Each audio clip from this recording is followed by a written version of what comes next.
आ आ आई. Yes. ब ब बदक. क क कणीदार.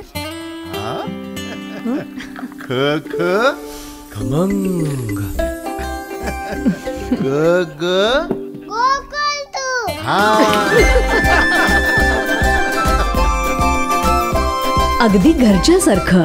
कणीदार खमंग म्हणजेच गोकुळ तूप.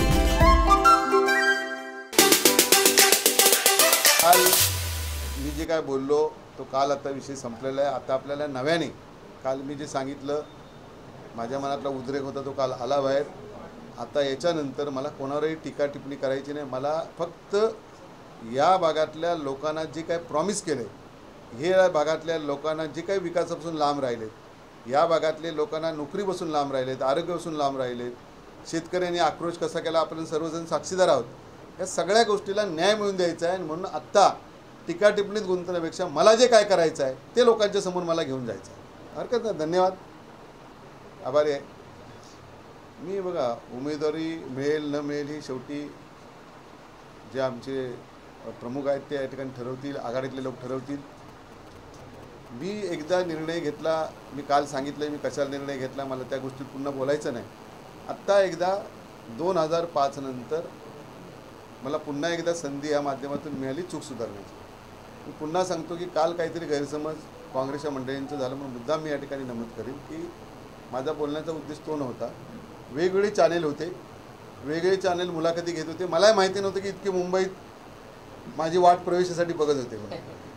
त्यामुळे मला काल एअरपोर्टपासून मला काही कोणी सोडलेलं नाही आणि त्याच माध्यमातून एखाद्याकडे चुकून शब्द आला असेल. पण माझं म्हणणं असं होतं की 2005मध्ये मी शिवसेना सोडली ही माझी मोठी चूक होती. मी बोललो, मग अनेक लोकांचे जन्म तिथं झाले नसते. आम्ही चूक केल्यामुळे त्यावेळी पुढच्या ज्या काही गोष्टी झाल्यात, आमच्या बाबतीत झाल्यात, आम्हाला त्रास झाला, त्याला कारणीभूत पण आम्ही जाऊ. मी आता नगरसेवक होते, त्यांचा जन्म आता आहे बघा कसे. आता बघा काही लोकांना बोलावंच लागणार माझ्याशिवाय, त्याच्याशिवाय तुमचंही काम होणार नाही आणि त्यांचंही काम होणार नाही. त्यामुळे ते साहजिकच होतच राहणार आहे. त्यापर्यंत बघत राहायचं. मला आहे बघा, मला मी बोलून परत परत परत परत त्याच गोष्टीवर कशाला यायचं. आता नवीन विषय, आता आपल्याकडे डेव्हलपमेंट, आपल्याला काय करायचं ते घेऊन लोकांकडे जायचं. आपण नाही ना राहायचं. जेवढे इच्छुक होते मी आता कालच प्रवेश केला. त्यामुळे आता सगळे जे आघाडीतले ज्यांनी इच्छुक होते ते सगळ्यांना भेटणार, त्यांना मी सांगणार. कारण बघा, इच्छुक असणं काही गोष्ट चुकीचीच नाही, 100% त्यांचं बरोबर आहे. पण एकदा आपल्याला जर एका मिशनवर जायचं आहे, आपण एका माणसाला, आपल्याला जो माणूस त्रास देतो त्या त्रासापासून आपल्याला जर सगळ्यांना त्रास वाचवायचा असेल तर सगळ्यांनी एकत्र येणं गरजेचं आहे. तर शिवसेनेच्या आमदाराने काय केलं नाही, स्वतःच अध्यक्ष बोललेत. जी चूक झाली शिवसेनेच्या आमदाराने, आणि बघा मी जे आता बोलतोय त्यात एखादी गोष्ट खोडून दाखवा. मी त्यांना सांगितलं आहे की बाबा आता तुम्ही, मी तर दिलेलं नाही आश्वासनं. मेडिकल हब तो मी सांगितलं नाही, चष्म्याचा कारखाना मी सांगितलं नाही, सेटअप बॉक्सचा कारखाना मी सांगितलं नाही, हॅपी पार्क 5,000 कोटीचं मी नाही सांगितलं आहे. हे सगळे जे आहेत, किंवा आडाळीला जे कारखाने येणार, जो हब होणार, हा मी नाही सांगितलं ना. त्यांनी तिकडे सगळे अधिकारी नेले, त्यांनी तिकडे सगळ्या लोकांना दाखवलं की ते आपल्याला हे गोष्ट करायची आहेत. एकदा तर त्यांनी असं सांगितलं की त्या इंडस्ट्रीवाल्यांना आपण जागा दाखवायला. पण माझ्या राजकीय जीवनातला मी पहिला अनुभव असेल, कुठेही मी महाराष्ट्रात बघितलेलं नाही की कुठला मंत्री एखाद्याला एखादी साईट दाखवायला नेतो. त्यामुळे त्यांचा इंटरेस्ट त्याच्यात काय होता ते त्यांना माहिती असेल. पण दरवेळी खोटं बोलून लोकांची दिशाभूल केलेली आहे. त्या दिशाभूल ज्या माणसाने केली त्याचा बदला घेण्याची आत्ता वेळ आलेली आहे. आणि कालच मी पुन्हा एकदा स्वग्रही या ठिकाणी आलेलो आहे. आणि सुरुवातीलाच मी आदरणीय उद्धवजी, त्याचप्रमाणे आदरणीय आदित्यचे मनापासून आणि सगळ्याच नेत्यांना मनापासून धन्यवाद देतो की मला त्यांनी प्रवेश त्या ठिकाणी दिला. आजची ही निवडणूक सगळ्या दृष्टिकोनातून महत्त्वाची आहे. आणि एक गोष्ट सगळ्यांनी लक्षात ठेवायला पाहिजे की आत्ता आपल्या 15 वर्षात जी काही लोकांची चूक झाली आहे ती चूक सुधारण्याची या ठिकाणी संधी या ठिकाणी आलेली आहे. आपल्या माध्यमातून मी सगळ्या इथल्या कार्यकर्त्यांना एकच सांगेन की आपल्याला सगळ्यांना मिळून आघाडीतले सगळे घटक पक्ष आहेत त्या सगळ्यांना एकत्रित करून आपल्या पार्टीची ताकद सगळ्यांनीच वाढवली पाहिजे. प्रत्येक गावागावात जिथं बूथवर जशी संघटना मजबूत पूर्वी होती तशीच मजबूत या ठिकाणी केली पाहिजे आणि त्या दृष्टिकोनातून लागणारं सगळं सहकार्य मी या ठिकाणी करणार. त्याचबरोबर आघाडीतून बरेच लोक इच्छुक होते ते सगळ्यांना भेटणार. शेवटी जर आपण एखादं मिशन हातात घेतलं तर प्रत्येकाने एक पाऊल या ठिकाणी मागे यायला पाहिजे आणि सगळ्यांनी मिळून जर प्रयत्न केले. उद्देश काय आहे की बा या ठिकाणी विकास झाला नाही.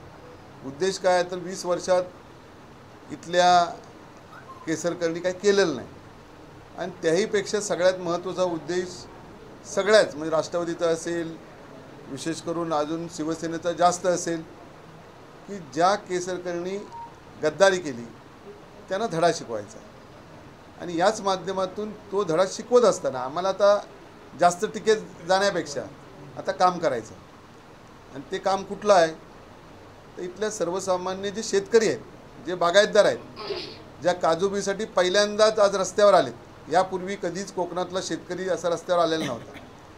ते रस्त्यावर आलेत. त्यांना हमीभाव आपल्याला या ठिकाणी द्यायचा आहे.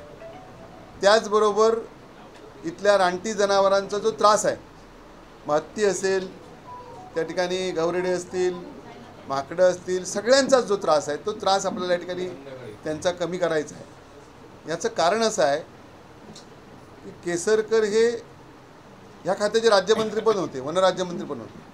त्यांना ते शक्य झालेलं नाही आणि म्हणून नेहमी फसवाफसवीचं राजकारण त्यांनी या ठिकाणी केलं आहे.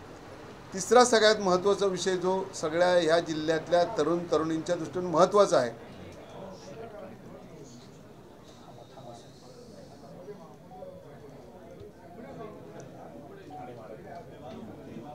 चालू करा चला.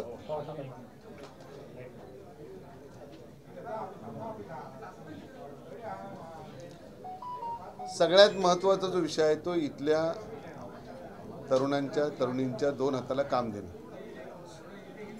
आपल्या जिल्ह्यात आपल्या मतदारसंघातून किमान 20 ते 22,000 मुलं मुली ही गोव्याला कामाला असतात आणि त्या अनुषंगाने काही मुलं त्यातली अपडाऊन करतात. आठवड्यातला एखादा ॲक्सिडेंट होतो, वर्षभरात 2-3 मुलं दगावतात. याला कारण इथले आमदार आहेत असं म्हटलं तर चुकीचं ठरणार नाही.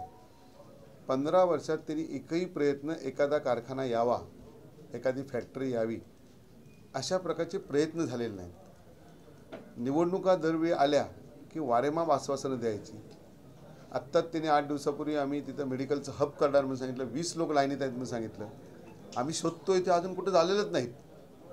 आता तर आचारसंहिता लागली. तसंच हे काम करत असताना अजून एक महत्त्वाचा विषय की आपला जिल्हा पर्यटन झाला. मनोहर जोशी मुख्यमंत्री असताना इकडे त्याची घोषणा झाली सावंतवाडी. आज 97 पासून आपण कुठल्या सालात आहे तो विचार करा. 2024 आहोत. आज मालवणमध्ये 20 ते 22 लाख पर्यटक येतात. पण आंबोलीसारखा सुंदर प्रदेश, आंबोली असेल, चौकुळ असेल, गेळा असेल, असणी असेल, पूर्ण तो अगदी मांगेलीपर्यंत आपण तिथे दुर्दैवाने त्या पद्धतीने काही करू शकलो नाही. तसंच सुंदर किनारपट्टी, एका बाजूला गोवा, एका बाजूला मालवण आहे. बाजूला मालवणमध्ये 20 लाख लोक येतात. तिथले आमचे मच्छीमार बांधवसुद्धा काही लोक त्या व्यवसायात गेलेत. आज 130 दिवसाचा बिझनेस आहे. पण दुर्दैवाने तसे प्रयत्न इथल्या आमदारांनी स्वतःहून काही केलेलेच नाही आणि म्हणून ह्याच्यातून सुद्धा आपल्याला रोजगार निर्माण करता येण्यासारखा आहे. तो रोजगार निर्माण आपल्याला प्रयत्न या ठिकाणी करायला पाहिजे. म्हणजे चौथा विषय आपला आरोग्याचा. तुम्ही सगळे त्याचे साक्षीदार आहात. 7.5 वर्षापूर्वी तुमच्याच उपस्थितीत त्यांनी भूमिपूजन केलं होतं. त्यावेळी बी काय नव्हतं बाबूराव. ते तुमच्या उपस्थितीत केलं. आजही काहीच नाही आणि परवा स्टेटमेंट काय तर कदाचित सह्या होत नसतील तर आम्हाला जागा बदलावी लागेल. म्हणजे 7.5 वर्ष झोपला होतात का तुम्ही? 7.5 वर्ष आज जर समजा तुम्ही या ठिकाणी काय केलं नसेल तर तुम्हाला नैतिक अधिकारच नाही.